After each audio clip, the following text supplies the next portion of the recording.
Now, hello. Yes, we're back to ease you into the weekend. I was going to say, thank God it's Friday. You know, Freudian slip. It's Friday.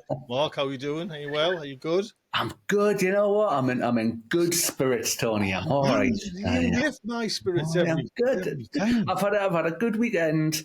I'm tired. I've not been sleeping very well. I don't know why. I've been waking up at like 5:30 in the morning. Normally I'm a 6:30 sort of guy, but That's I've all been right. 5:30. I But suppose that's not good when you've got work. well, that's the downside, isn't it? You got work. I put my eye cream on and stuck my big bags and my eyes and all that, but. Not bad. In good spirits though. I think I was up today all round about 5 o'clock, mind. Oh, You know, Tony. Oof. honestly, Oof. it's special time. It's my time. When you're retired, you'll appreciate it. Yeah. Do you know what I mean? It's just But there is something nice, isn't there? You know, if you just get up and you've just got, like, sometimes I'll get up and I'll just get a cup of coffee and you just sit. Just sit in the moment, just enjoy it. Just sort of chill, just I love that. I want to take it just put easy. out an apology first, Mark. I What? forgot on last Monday's potty mouth that there wasn't going to be a potty mouth on the Monday night. Forgot all about it. Chatting away Oops. there, forgot all about it. So apologies that anyone turned up for Mondays and we weren't there. I was sunning myself on holiday in Bristol for a week. Goodness, So Bristol, exotic, Tony, exotic. well, we've just before we come on, Mark, we're talking about the weather there. Uh-huh. The week before, we went to the lakes, Yeah. I think for about 4 days, climbed a fell, red Nice. hot. Uh-huh. We had, I think, 2 days here, and then we were in Bristol for a week. Red hot. Right. Red hot, Mark. I'm talking like shorts, t-shirts, factor 30, nope, you know what I mean? Like Factor 30? a hat one day as well. You know, the hat there. Yeah. Come back up here, it's Baltic. It's freezing. No, it's not. You're going soft. Hey, honestly, it's just like, and then I Roasting. think it's about, which is not a bad thing. We've got 4 days of rain coming up as well. I cannot wait for a bit of rain. It's only what we know, 21st of May that we're recording this. I'm sick of watering already, Johnny. I'm sick of it, honestly. Tell you what, I'm loving, right? This is so last year, right, hands up, I made a bit of I've just turned that feature on my camera that tracks when I turn that's my gesture, my hand up, because it's an AI thing on the camera. I made a bit of an arse of the quad grows last year. I was late buying them, I rushed them, set them up in the wrong place, made a mess of it, didn't use them properly. This year, right, and I've copied a well-known YouTube gardener setup. Right. All right, so Does he know his stuff? Does he? well, I've seen his setup with the black Does he plastic. copy his cell? I've copied him, imitation. Yes. and I say, that's right, I'm going to do this, right? So I got the old black plastic out, the weed fabric. All right. Put it down in the central bit of one bed of the polytunnel because I've only got 8 pots, so on the quad goes. So two sets of 4. Got them set up, filled up the little reservoirs and all that, set up the pots and the wicking and all that. Say, right, here we go. And in the rest of the polytunnel, I use halo pots. So have you seen the halos where it's like the plant goes in the middle and you got the trough for the water around the outside? Going up now, because I've committed to planting the polytunnel out every other day at the minute for watering, at least every other day, especially with the temperatures at the minute, with it being mad hot in the polytunnel. 50 degrees, by the way, on Saturday in the 50.1 degrees centigrade in there on Saturday. And I went up some watering. I haven't had to refill the reservoirs once yet on the quad grows, and the plants look healthy as anything because the halos, when you first plant them out, obviously the roots aren't down below the halo yet, below the trough. Right. So you've got a water in the middle to begin with. So again, like you're saying, the plants only get the water and the halos when I go and give it them. Whereas in the quad grows, they've got access to it when they need it. Mm-hmm. And what? It has made my life a million times easier. So I think next year we might see some more quad grows. That's the exact route I did. What a few wanted to be greedy, you know what I mean? But right, I'll give you some downsides. Well, they're not downsides, but just the things to take into consideration. You got to fill them with compost. You know what I mean? Where Yeah, I've like 8 bags of clover, £8 a bag, which is not a bad price to be honest. yeah. Finished them. I've got 2 bags now Mm-hmm. in the car of the thin tomato grow bags. All right, yeah. I've got some. They're only for the cucumbers. I've got some. Uh-huh. I'm going to rip them bags and put them in some old quad grow Right. duo grows that I've got. Uh-huh. So there's that. Then there's which is a bit of a pain. Yeah. Is the wicking, the All right, yeah. Latin, New every year. new every year. Now, if you've got like me, 40 odd, you know what I mean, like pots. Then the price goes up. And it was more than like I just bought like rolls off Amazon, which aren't kind of linked. They'll look the same. Aye. Whether they'll be the same, but one other little aspect is you've got to cut this stuff. Uh-huh. You know what I mean? So if you've got 40 odd pots, Aye. it took me a good, like 40 minutes in the house one night. Oh, and I even had to ask my son. Yeah.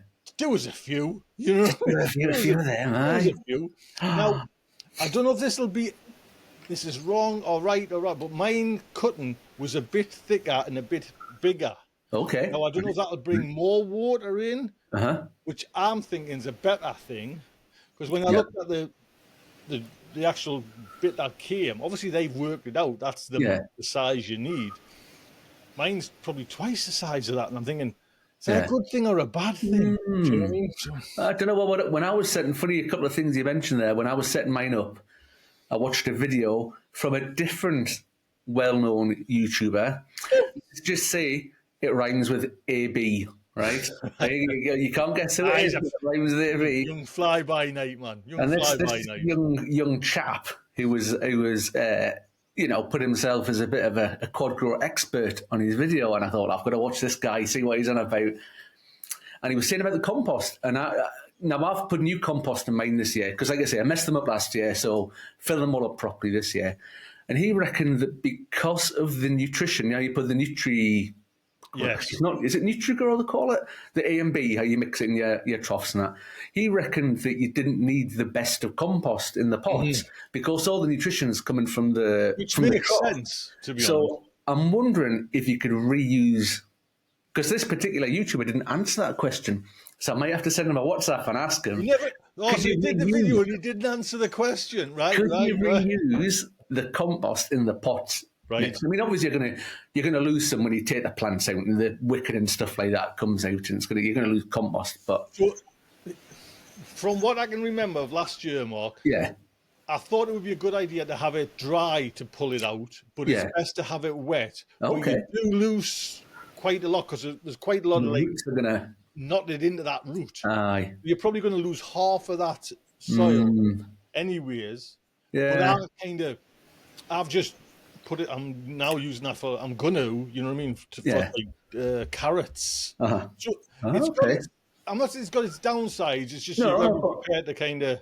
Yeah. And I'm still, because I got hit with that fungal disease. Oh yeah. I still haven't had like an amazing crop of tomatoes. I've had an amazing crop of chilies. Don't get us wrong, absolutely. Yeah. But I haven't had the crop of, and I wanted to drag them right through December. Yes. If luck was on my side, but I ended up getting as far as June. You know what I mean? Well, funny you should say that, because the way there happens to be a certain ruggedly handsome Geordie speaking based in Scotland YouTuber who has a polytunnel setup with quad grows on one side and halo pots on the other side with almost identical plants on either side, so we can see the difference. But I must admit, I'm 100% bought into the convenience of the water. I mean, over the next few months, that's going to be a lifesaver. It's going to be marvelous. It's a good thing. I'm only trying to be the devil's advocate here, Mark. Oh no, absolutely. So it's a double-edged sword, because you're not going to the garden every day, which is a bit of a shame, because you're not getting your mental therapy every day. Aye, but when you're working and you've got school-age kids and stuff like that, it's tough. But speaking of that, I've got a bit of a show and tell, Tony. All right. So picture this: last night, all right, about 9 o'clock at night. So it's going a bit dark, still lovely. Sitting there on the couch, watching the TV. I can't remember what I was watching something. I can't remember what it was, and I heard crash from the kitchen. I was like, oh, what the hell was that? So I just sat there watching TV still till I went through later on to have a look. And I've got some plants in the kitchen. And this is Mick's fault. We all know Mick the plant donator. Oh. And in my kitchen, on the windowsill, I've got a melon plant, a cucumber plant, a couple of house plants, and just that time of year. So the cucumber's actually going to go out tomorrow. Right. But I was wondering, it's always got too weighty or it's leaning too much to one side and it's crashed down and it's pulled the house plants down with it. And I was like, what a blooming mess. But I was wondering if you reckon the cucumber's big enough to go out yet. So I thought I'd bring it along for a bit of a show and tell, and see if you could figure out why it was too big for the kitchen, why it pulled itself down. I mean, I can't even fit it in one shot, even if I lean all the way back. Oh. It must be 4 foot long. I think at the moment. We need to get Mick on the show, to be honest, to actually tell him how to grow. I mean, what variety is it? I think it's written on the pot. Is it La Diva? Which I've never done before, but I think it's meant to be a really good one. I've heard other people talking about it. Well, I've never heard of that, but I've got. I can't remember them, to be honest. But Ian sent us some seeds down. Yeah. Carmen.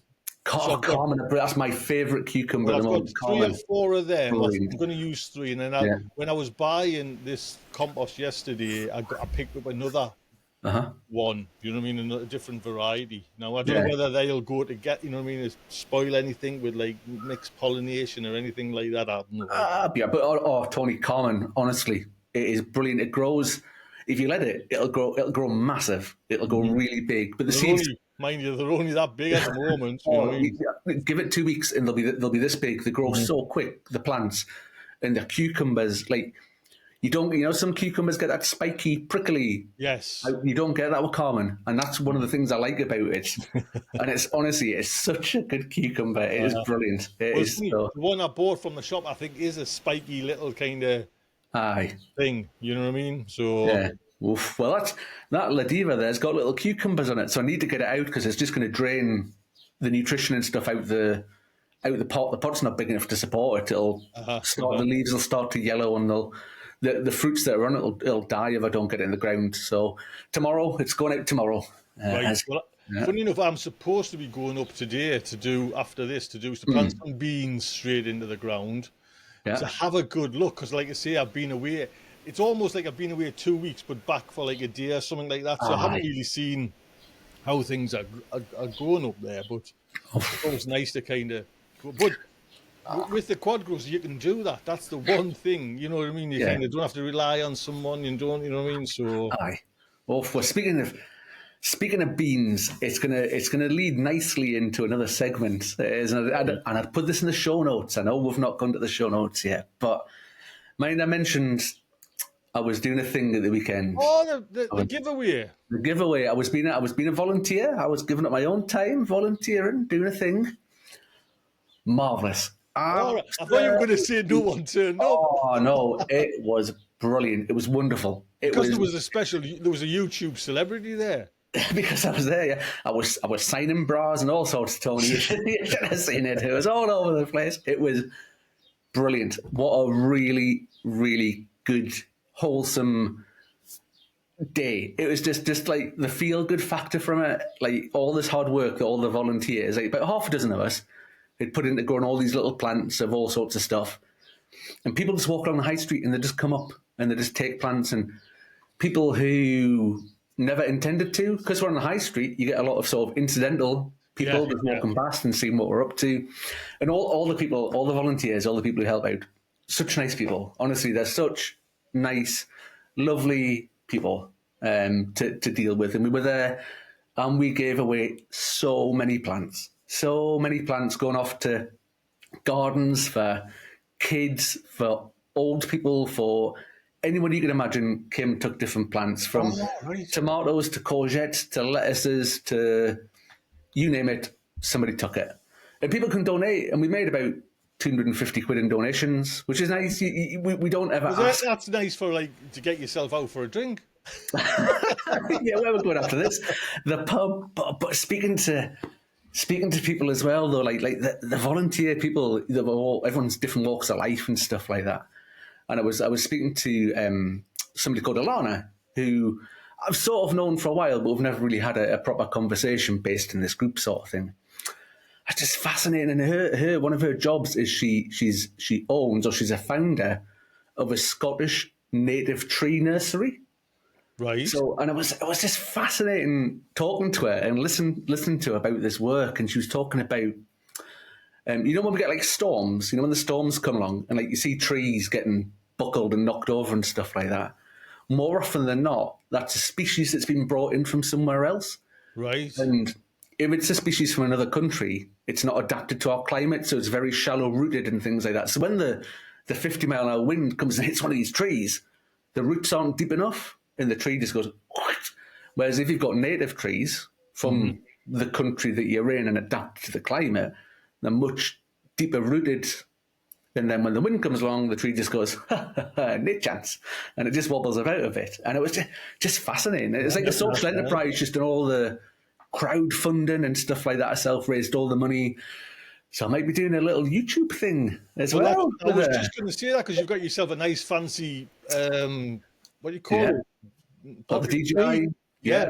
And I thought that I've not been to the nursery before for a visit. And I was thinking I bet the drone would look amazing because they've got a giant polytunnel. I mean, proper giant polytunnel. And it's like, honestly, just hearing about it, like they go out. A lot of it's volunteers that do all the work there as well. So it's a social enterprise sort of thing.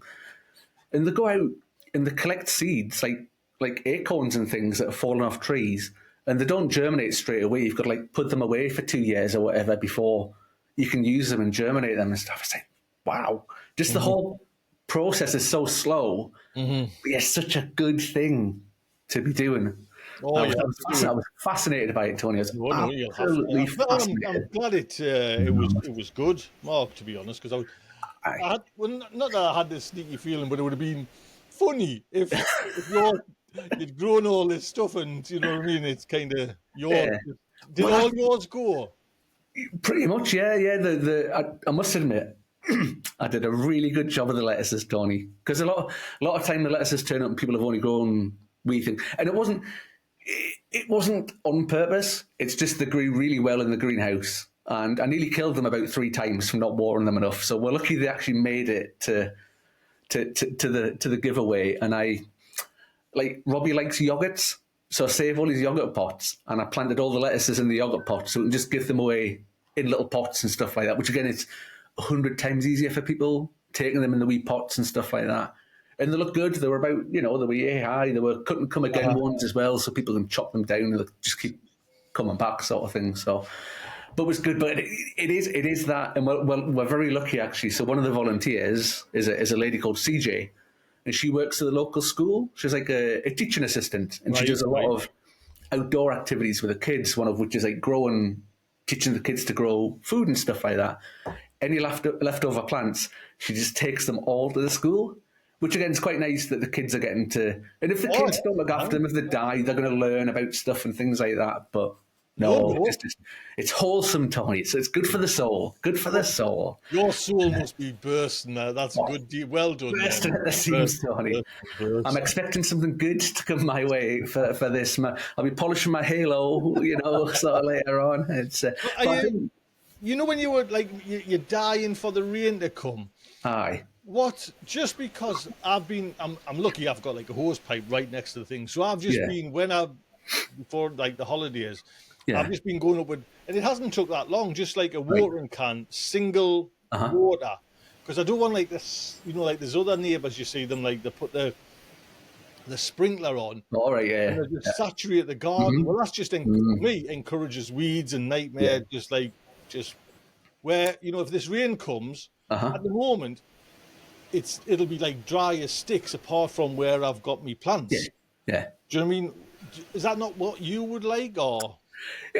Yeah, well, we're not allowed hose pipes on our site, so we're only allowed. There's taps. There's taps. I'm lucky. I've got a tap just outside my plot, Right. so it doesn't nip out and fill. I usually have two 10-litre watering cans, and I look at it as a bit of exercise, Tony. Actually, I know I could get annoyed by it really easily. I know I said before I'm sick of watering, but I look at it as I've got two 10 litres of watering cans, and if I'm doing that 20 times, then you're back and forth, you're back and forth, you're back and forth. So there's a fella. I've seen a fella on our site using a hose pipe, right, and he drives me around the twist, and I'm torn. It's like, do I say anything? But then he's quite near my plot, and then does it create this like friction of sort of thing? And then I'm like, he knows the rules. Do I grass him up? He knows the rules. Grass him up to the allotment overlords, or do I? Is this rule just come in with this new? No, it's always been a rule. It's always been no hose pipes. Because what happens is there's taps dotted about all over the site, and imagine at the moment when it's so dry, there's loads of people watering. So if you've got some plonker with a hose pipe, one, you're blocking a tap entirely, like because the tap, say there's one tap for say every 10 plots or something. Well, if you're there wanting to water up at the same time as this guy's doing his thing with his hose pipe on, then he's blocking the tap. And the other thing is it reduces the water pressure for everyone else. Yes. Like, obviously, you fill the watering can, turn it off. Fill the watering can, turn it off. If you've got the constant on for the hose pipe, everybody else's pressure goes and down. Plus, like you say, Tony, the wastage of sort of sprinklers and stuff like that. We've not had, there's no hose pipe ban yet, but there was a thing out from the council. So the council put on their Facebook page asking people not to use hose pipes. Like, it wasn't a hose pipe ban, but it was saying, please don't use it. Because something like, it was some crazy figure, like every day at the minute we're using 150 million litres extra of water per day. And I was like, wow. Just because it's so short, there's been no rain for... I couldn't tell you. I couldn't tell you the last time it rained here. I honestly couldn't say. That's the one. Another thing with the quad growers, you need to kind of, and that's what I specifically like. Go like a silly time in the morning, or a silly time at night, because it'll take, for me, it'll take an hour, of like a constant hose pipe. Oh yeah, to fill them all up. To fill them up, you know what I mean? So, that's a good point, actually. Never thought of that. I don't know how long it takes to fill them up. Don't. But like you say, I mean, no, but like for something like that, say if you're using a hose pipe for that, right, and there's no one else about, crack on. Crack on. I mean, what's the point not, But like this boy, he annoyed me because he did it when I was there. And I was like... Rubbing it in your face. Rubbing it in your face there. I'm going to chop his hose pipe. Has he got a hose? Does he do it? Well, he obviously is doing it blatantly, is he? Is he new? No, well, he's been there 2 years, maybe. He knows the rules. He knows the score. Everybody knows the score. It's like people, like we've got sort of like piles of, not like a composting heap, but where people chuck their weeds, like their green waste and stuff like that. Yes. And every now and again, people chuck like plastic waste in there and stuff like that, and it drives me around the bloody twist. Like the rules say, just take your rubbish away. Normally I've got like an old compost bag. I'll keep an old compost bag in the polytunnel and just chuck everything in there. Whatever you've got in there and take it home, chuck in the bucket and it's away. But, people just chuck it. And surely it can't be through ignorance. Surely they know the rules. Surely you see this big pile of dirt and weeds and stuff and no other plastic or wood. And then someone comes and goes, oh, I'll just chuck my thing there, isn't it? And it spoils it for everyone when people do that, doesn't it? Are you whinging at the moment? I'm feeling very righteous, Tony. Everyone needs an allotment manager. No, Mark, you're exactly right. I use a compost bag, an old compost bag. Aye. And it's funny because I've like restarted the dig. I'm finding plastic that wasn't mine. That must have been like old, like old timers plastic. Yeah. I'm finding glass. You know what I mean? And like, not like, I mean, it's smooth with age. You know what I mean? Like old kind of bottlenecks and stuff like that. I'm thinking, well, that's not. You know what I mean? Funny you should say that, Tony. I was like, I get stones on my allotment. And like, because I've got a couple of beds that I still dig. So the ones that put my brassicas and stuff like that, I still dig them over and stuff. And like, you go to put your plants out and you pick all the stones out. And then next year you come to it again, it's like, where the hell have all these stones come from? And there was a thing, and I read about it, and it's the weather that does it. So when the ground freezes and then unfreezes, it's pushing things up. So the stones, it's a lot more scientific than I can explain or say. But it's essentially that process of the ground gets wet and it freezes, and it's pushing things that have been down below. So like your bits of glass and stuff like that could have been there for 20 years. Is slowly the frost just keeps pushing it up and up and up and up till it comes up to the surface, and that's where the stones are coming from.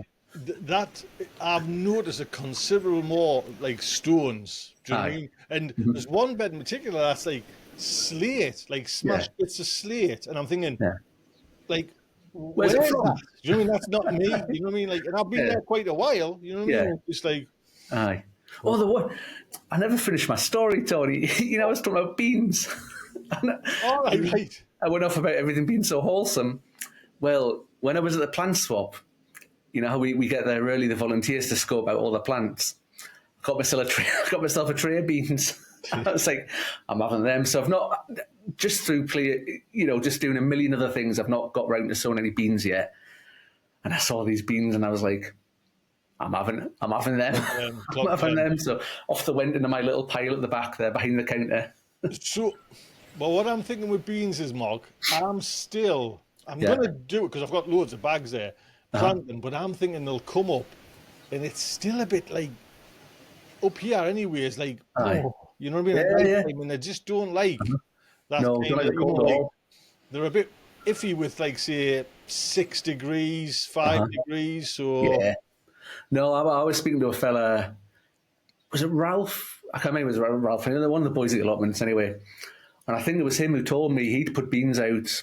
We got hit with some cold weather. Every single one of them dead, gone. So yeah, beans are a bit. Mine are in the greenhouse at the moment. I reckon I'll try and keep them in there till June probably, before putting them out, just to be on the safe side. It's a bizarre thing when you say that though. It just makes you like June. You know what I mean? June is like you know what I mean? You've only got July and August, and then we're into September. You could get a cold night. You know what I mean? So it's the whole thing at the minute. With it being so sunny during the day, and there's no clouds, that the temperatures at night are just going right down. There you go. Well, I'm losing my voice. Oh, that's better. I'll have to have a drink. Too much whinging, Tony. No. Too much whinging. There we go. That's better. So, I'm trying to think, has anything happened? Oh, and I mean, it's about to happen on my other channel. I got, we mentioned we've been talking offline about Reolink, the security camera. Yeah. I saw your video. Hey, well, it's not out live yet, but I'm so impressed with it, Mark. Do you know what I mean? It's just like... I'm waiting for mine. So I emailed them. I spoke to them, and they're going to send us one. So I'm waiting for it. I'm waiting for it being delivered. Well, I might buy some myself. Do you know what I mean? Because email them, Tony. Come on, get some. Well, I've actually emailed her again for the one for the allotment to see if I can get like a one for the allotment. But it's got this feature on because every little crappy cat, and I've had loads, Mark. I've had the lot. It like, especially you'll watch it and you think, well, it's missed the guy or the lady walking into the garden. Post a letter or whatever like that. It's missed it because it's like by the time it like boots itself up. Well, this has got this function where it records like say 10 seconds before the event. It's always recording 10 seconds before the event. So you get the gate opening. You know what I mean? And you get someone walking in. And it's solar powered Wi-Fi. So I've just put it up. Forgot about it. You know what I mean? See, I think it was Soph who was saying in our chat, saying like, if you put on the allotment, She was saying it's so addictive. You just keep checking, you're looking all the time. Soph's got one as well. I didn't know Soph had one. No, she's got. I don't know if it's the same make or a different one, but she must have a camera, and she's like, honestly, it's so addictive. Like you're just all the time. I'm just gonna have a wee look at the allotment. Oh, I know. Well, so have you looked in, because I know you're thinking of getting, or hopefully getting the one that's you can go the 4G one. The 4G one. Have you looked into a SIM card then? What? I did start looking, and you know what? The main thing I found, I was thinking like a £5 a month is not too much. So you were thinking of £5 a month. Yeah, but you know what? It's not too bad. It's not too far away from that actually. For what I think there'll be enough data. Depends how addicted I become to it. Now I've lost Mark there. Oh, you there? I'm back. I'm here. I can see you. Are you there? I'm losing you a little bit. Oh, yeah. London yeah. Go on, sorry. Yeah. It's So I was looking at the SIM cards, and from what I found so far, if you go like T-Mobile, Vodafone, whatever, they want to charge the earth, man. Honestly, for like pay as you go, because I want one that's month to month. I don't want to pay 12 months, because if it turns out to be rubbish, or if it's not enough data or whatever, then I can change it up. And there's all these kind of known about mobile companies, but not mainstream, I would say. Gift-Gaff. Yeah, well, Gift-Gaff, one of them. There was another one began with an L. I can't remember. I'd heard of it. When I saw its name, I thought it was sort of familiar, but I kind of for life just remember what it was. But they all use somebody else's network anyway. It's like Tesco Mobile uses O2's network or whatever, and so they're all hooked on the same network. So they were like, by far, they were so far or so much cheaper than like T-Mobile or Vodafone or the main sort of brands. So that's my current research. I'm looking £5, £6, £7 a month. I think is it's palatable, isn't it? It's all right. Oh, yeah. Especially if it's like you can cancel. Do you know what I mean? Well, that's the thing. I didn't want to get tied. I know you might say only a £5 a month. I didn't want to get tied into a 12-month contract and say I stop using it after 2 months. You're gonna resent paying another 10 months of contract for nothing. So I thought, because the month-to-month ones are probably £1 more expensive per month than say if you went into a 12-month contract. But I'm thinking, month to month, and if it works out, if after 6 months I'm thinking, this is better than this, then I might go for a 12-month contract. I might think, this is the best thing since. Well, you see, I think like someone like JB or Jesse, with that, it's easy to get them trail cameras that just record on a disc, but you've got to, like you say, you got to go up and get it and check it. Where this, you can sit in your bath. Exactly, Tony. Exactly. Or a Pepsi Max in my case, and just have a look. And it's keep on looking. It's that addictive, you know what I mean? And then, does the one that this is me just interested, because I love gadgets, man. I can't help it. You know what I mean? It bloody cause that bloody divorce. Can you, with yours, move it like when from your sitting down? Have you just got one fixed point? No, I think it moves. It's like got a whatever degree field of view it is. I think you can control it. So you can sit there in your bath with your Pepsi Max and you're like watching it go around, and it's like, I can't wait. I think it's going to be awesome. I think it'll be brilliant. I can't wait to get it. If it all works. So if it all works, yeah. So here's here's a little dilemma for you then, Mark. Because like you say, I love them, so I've been looking at more for the house. Okay, yeah. And they do a lot of products, so they do a lot of stuff. Oh, yeah. Well, like I say, this is the one company where, I think it's quality consumer. It's not like pro level. Do you know what I mean? It's consumer level. I mean, you can pay like a fortune for like high security whatever. But so I was thinking of getting one on the back. Because I've got, but high up, because I've got me robot lawnmower, I've got me jetter and all that kind of there. But I was thinking about, again, one at the front, high up, to keep an eye on the cars. Now, where do you stand, just out of curiosity, for like privacy? Because in theory, if I've got one right up there, you can see with the quality, because the 4K cameras and the move around. Yeah. I could I could go right down the street and look, which might be a good thing, if there's a fight or anything like that, it's there. Yeah. I'm okay with it, because if you think in your normal everyday life, if I went and walked down the high street in Edinburgh, if I walked down Princess Street, my image has probably been captured 1,000 times. Yeah. There's council cameras, there'll be police cameras, all the shops will have cameras. You'll have been caught more times than you could ever imagine. Now, my mate John, who I work with, was it last year? He got cameras fitted in his house. So he's in an end of a row. So he's got one at the front, one at the back. He got one put on the door, like doorbell thing. Like, you got a proper alarm company sort of thing in to do it. But he went and spoke to his neighbours first. Oh, excuse me again. Going all croaky again. And he was saying, look, I'm going to get some cameras, because he backs onto someone. Right. So we were saying to the ones at the back, the way I've got it angled and the zone in which it triggers, how you can set a zone for the trigger. He goes, it's only in my garden. I can't see in your house. I'm not, it's only our garden it's looking at. And the same at the front. He's like, look, I'm looking at our cars really are parked at the front for anyone. And I thought, fair enough. Fair dues. That's absolutely fine. No bother. But it is the old thing, your image. Like you say, you walk down the street. How many doorbell cameras do you think you're caught on? Oh, God.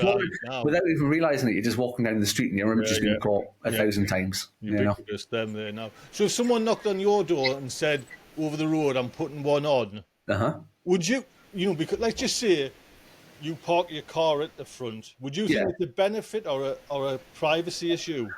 Well, I'd probably be up in the bedroom window, giving it the hey, catch this on your camera sort of thing. We've got a good zoom. But no, I'd be all right with it. I mean, I've got no secrets, nothing that they're just going to be disappointed to see me going in the car to the allotment at Tesco's, and it's like, this is like the worst Channel 4 show I've ever seen. Like, oh look, there's Mark going to Tesco's again, and off I go. It's the reason why I'm asking is, Mark, because with this camera that the centre's now got it up, I can kind of because it is just like in my area. Yeah. But if you had like say something under your arm, I could zoom in on that and see what it is. See what it is. That's good. The 4K cameras there now, where the things I've had round, you just make out the face. Do you know what I mean? Yeah. They're like 5-year-old, 4-year-old kind of thing. They're hokey, you know what I mean? Yeah. Where these modern cameras now, are so good. Brilliant. Yeah, but again, they'd be like, oh, there's Mark with another bag of compost. Why does he buy so many bags of compost? How many bags of compost is he taking into that greenhouse? He only needs so much compost. Why has he got so many? But well, if it's coming from an IT assistant, the advice I'm getting here now. If it's an IT assistant's advice, well then I'm okay with it. I'm okay with it. No, obviously, as a right there, an IT assistant. A bit higher than an IT assistant. Bit higher. But as an individual, GDPR doesn't affect you. So you're not subject to GDPR. So if it GDPR, what's that? GDPR, the General Data Protection Regulation. It's part of the Data Protection Act. Right. So organisations in the UK are subject to something called the Data Protection Act, and it got updated to something called GDPR. So as a citizen, you've got certain rights over your data. So if companies are capturing your data, you've got certain rights. You can ask them to delete it. You can ask them to send you a copy of it. All sorts of stuff like that. So if the company, like we were saying before, if you walk along Princess Street in Edinburgh and all these companies are capturing your image on their CCTV, right, that's classed as personal data. And they've got to look after that in a particular way. They've got to put certain controls and certain things around and about it that protects your data that they've captured. The same as when you give anybody any of your data, they've got certain things they have to do to protect it. Right. And within that, you then get into sort of like sensitive personal data, which is all about protected characteristics. So like things like religion, sexuality, that sort of thing, which is even more sensitive, that they've got to put even more controls on. But as an individual, it doesn't apply to you. It only applies to organisations. Right. So if you've got your cameras up and stuff like that, you capture somebody's image, you're not... It's what you'd call a data controller. under the legislation. You're not a data controller. You're not a data processor. They're the two terms that the legislation looks at. You've just captured their image. You have. So that's good news for you. No, because like you see, all of a sudden you'll see these cameras up. People almost do that. And especially like say, I guess as well, Mark, your allotment. Someone sees a camera up there now. You know what I mean? From say like a neighbour is going to be thinking, "What's he looking at?" You know what I mean? It's 4G, so I'll see them looking. I hope it's got a speaker on it, so I can go, "What are you looking at?" They have to. Go back to your tomatoes.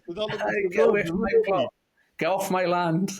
So, is there any news of it coming? Then will it be a video? No, well, I guess it'll be a video. They just said we'll send you a tracking thing when we've shipped it and that. But funny you're saying about people watching you. You know, if people see what you're doing and stuff like that.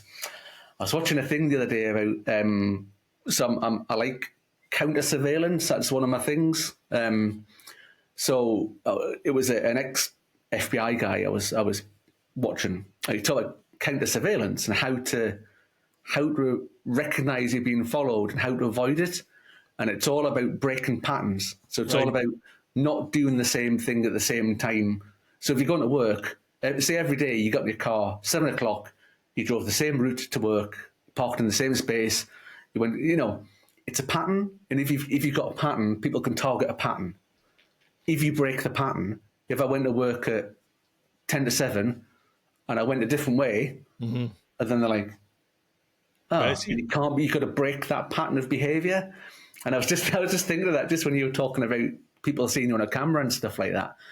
I was like, yeah, but if I break the pattern and never go around and I do this around the block and stuff like that, they wouldn't know where I'm going at what time or what I'm doing. Well, it's funny, Mark, I've just bought, I don't even know yet, but I've just bought a book by the sci-fi writer William Gibson. He wrote Neuromancer, he invented cyberpunk, and it's called Pattern Recognition.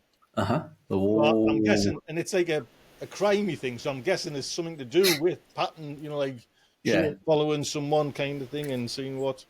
We'll say counter surveillance is a professional interest of mine. Yes, we'll leave it at that. We'll leave it at that. Say no more, Tony. Say no more. It's fascinating. I'm fascinated by it. I think it's. Mrs. Wilson's lost that dog. I'll find that dog. The whole cat and mouse thing, and I've seen some things down south that I can't ever talk about. It's fascinating. You can't leave it like that. You see, you drop these nuggets of gold, and then the data protection. Teasers, little teasers in there. So it's it's good. It's the whole not the surveillance side of it, the counter surveillance side of it. I find it fascinating. Right. I find it really it's like the whole thing, like who watches the Watchmen, who catches the spy, who does the that sort of thing. I find that. With you being in, and again, don't think this is, but if you don't want to, I'm losing my voice now. Don't think you've got to answer this, Mark. But in the general scope of things, is there any news on the Marks and Spencers? We were talking. Well, yeah. So because I know we've been talking about it, and my co-op is still short of milk. First world problems. You know what I mean? So Marks and Spencer's and Co-op are really interesting. So it's essentially the same attack on both of them, but they had a different response. So Marks and Spencer's got caught by it and hit with it. The Co-op were getting caught by it, and they pulled the plug themselves to stop it from getting any worse. Right. So Marks and Spencer's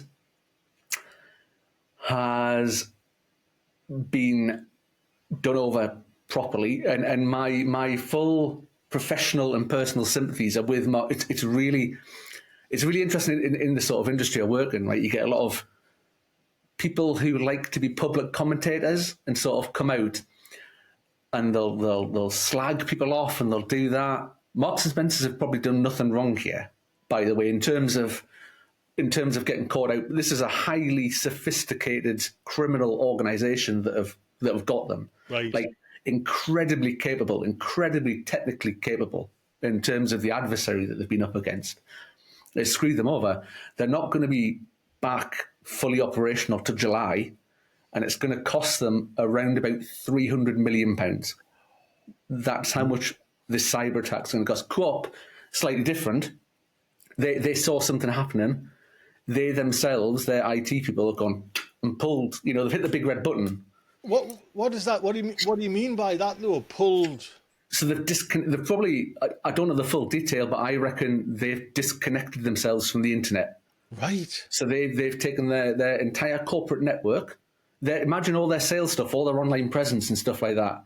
They've just hit a big red button. Somebody could possibly even physically, depends, I'm not going whether they're cloud-based or whether they've got their own stuff. Somebody could even have gone and pulled a cable out or turned the power off or something like that. They've hit the big red button, basically, that stopped them communicating with the outside world, which has stopped the attack in. So there's a really worrying attack. This isn't Co-op or Marks and Spencer's, but there's an organisation up here has been hit by something called ClickFix. So what ClickFix does is you go to an infected website or something, and a little pop-up will come up, and it'll say, to do blah, blah, blah, whatever it's telling you to do, and it tells you to, what it's done is it's copied some code onto your clipboard already. So you've gone to that, it's popped up, it's copied code onto your clipboard, and it says to you, to do whatever you want to do on this website. So you've gone to this website to do something. It says press Windows key and R, right? So if you press Windows key and R, it opens up a run command. So the run command, if you've got permission, lets you run admin tasks over a device. And it says press Control and V. So you're pasting what they've put in your clipboard. And what they've put in is a line of code. So they put code in there. You execute that code. It then goes off out to the internet, right? It does its thing, and it comes back. It's lots of complicated technical things, but essentially what it's doing is installing what's called a RAT, which is a remote access Trojan. So they've created access into your network. So normally in cybercrime groups, you'll get different groups who do different stages. So you get groups that specialize in getting access to corporate networks. They'll then sell that access to another group who'll come along and do, like I was talking about the ransomware last week, where they exfiltrate data and then they encrypt everything after they've gone.